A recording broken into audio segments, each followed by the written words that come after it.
Pueblo de madera, de Alphonse Daudet. El emplazamiento era soberbio para construir una ciudad. Bastaba nivelar la ribera del río, cortando una parte del bosque, del inmenso bosque virgen enraizado allí desde el nacimiento del mundo.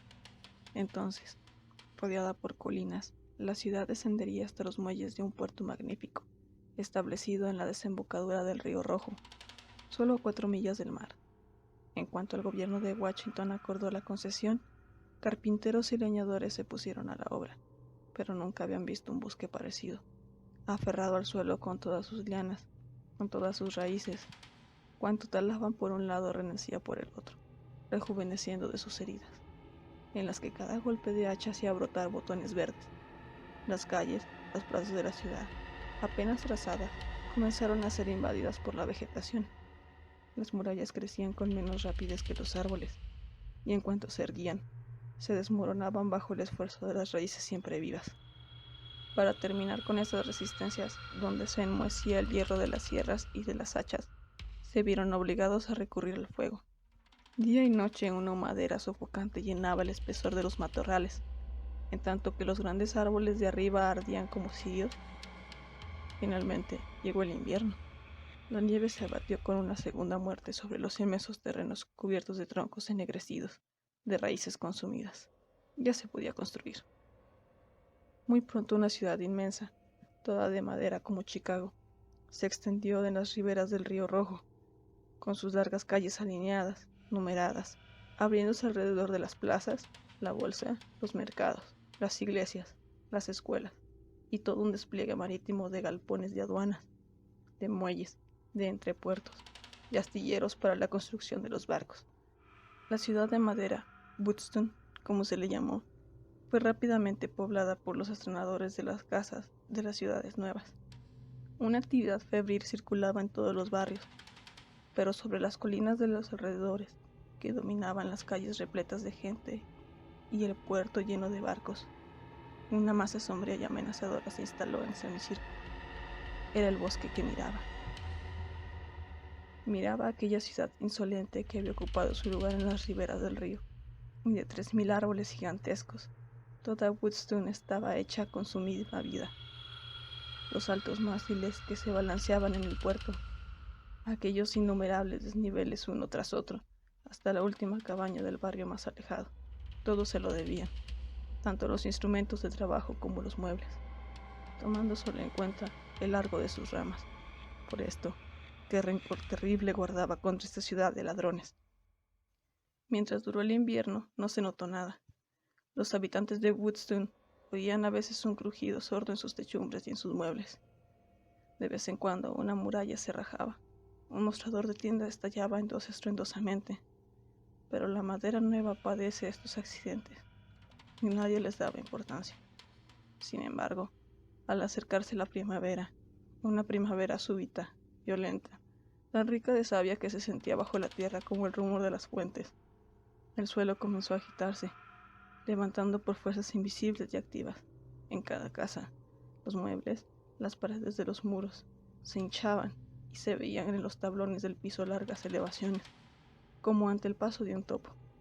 Ni puertas, ni ventanas, ni nada funcionaba. Es la humedad, decían los habitantes. Con el calor pasará. De pronto, al día siguiente, de una gran tempestad que provenía del mar y que trajo al verano con sus claridades ardientes y su lluvia tibia, la ciudad al despertar lanzó un grito de estupor.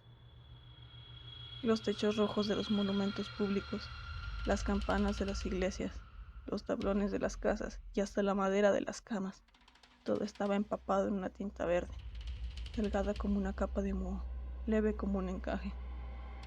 De cerca parecía una cantidad de brotes microscópicos, donde ya se veían enroscamientos de las hojas. Esta nueva rareza divirtió sin inquietar más, pero, antes de la noche, ramitas verdes se abrieron en todas partes sobre los muebles, sobre las murallas. Las ramas crecían a ojos vistas. Si uno las sostenía un momento en la mano, se las sentía crecer y agitarse como alas. Al día siguiente, todas las viviendas parecían invernaderos. Las llanas invadían las rampas de las escaleras. En las calles estrechas, las ramas se entrelazaban de un techo a otro, poniendo por encima de la ruidosa ciudad la sombra de avenidas arboladas.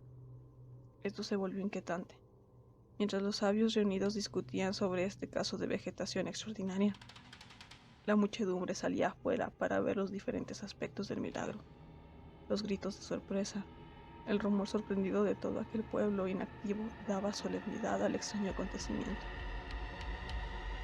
De pronto alguien gritó: «¡Miren el bosque!», y percibieron con terror que desde hacía 2 días el semicírculo verde se había acercado mucho. El bosque parecía descender hacia la ciudad. Toda una vanguardia de espinos y de lianas se extendían hasta las primeras casas de los suburbios. Entonces Woodstone empezó a comprender y a sentir miedo. Evidentemente el bosque venía a reconquistar su lugar junto al río. Sus árboles, abatidos, dispersos, transformados, se liberaban para adelantárselo. ¿Cómo resistir la invasión? Con el fuego se corría el riesgo de incendiar la ciudad entera. ¿Y qué podían las hachas contra esta savia sin cesar renaciente? Estas raíces monstruosas que atacaban por debajo del suelo. Esos millares de semillas volantes que germinaban al quebrarse y hacían brotar un árbol donde quiera que cayeran. Sin embargo, todos se pusieron bravamente a luchar con las hoces, las sierras, los rastrillos. Se hizo una inmensa matanza de hojas, pero fue en vano. De hora en hora la confusión de los bosques vírgenes, donde el entrelazamiento de las lianas creaban formas gigantescas, invadía las calles de Woodstone. Ya interrumpían los insectos y los reptiles. Había nidos en todos los rincones, golpes de alas y masas de pequeños picos agresivos. Después, como oría en medio del desastre, mariposas de todos los tamaños y colores volaron sobre las viñas florecidas, y las abejas previsoras, buscando abrigo seguro en los huecos de los árboles tan rápidamente crecidos, instalaron sus colmenas como una demostración de permanencia y conquista. Vagamente, en el gemido rumoroso del follaje se oían golpes sordos de sierras y de hachas.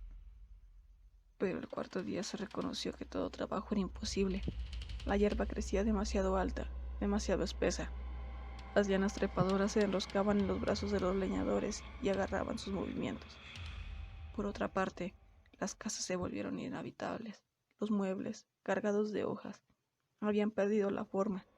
Los techos se hundieron perforados por las lanzas de las yucas, los largos espinos de la caoba, y en lugar de techumbres se instaló la cúpula inmensa de las catalpas.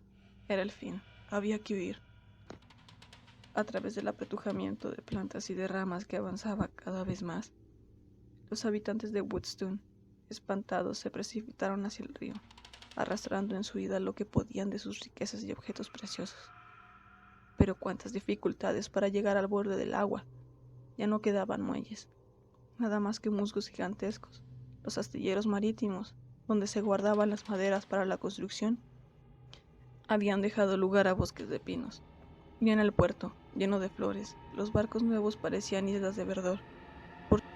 Por suerte, se encontraban allí algunas fragatas blindadas en las que se refugió la muchedumbre, desde donde pudieron ver al viejo bosque unirse victorioso con el bosque joven. Poco a poco los árboles confundieron sus capas, y bajo el cielo azul resplandeciente del sol, la enorme masa del follaje se extendió desde el borde del río hasta el lejano horizonte. Ni rastro quedó de la ciudad, ni de techos, ni de muros. A veces un ruido sordo, de algo que se desmorona.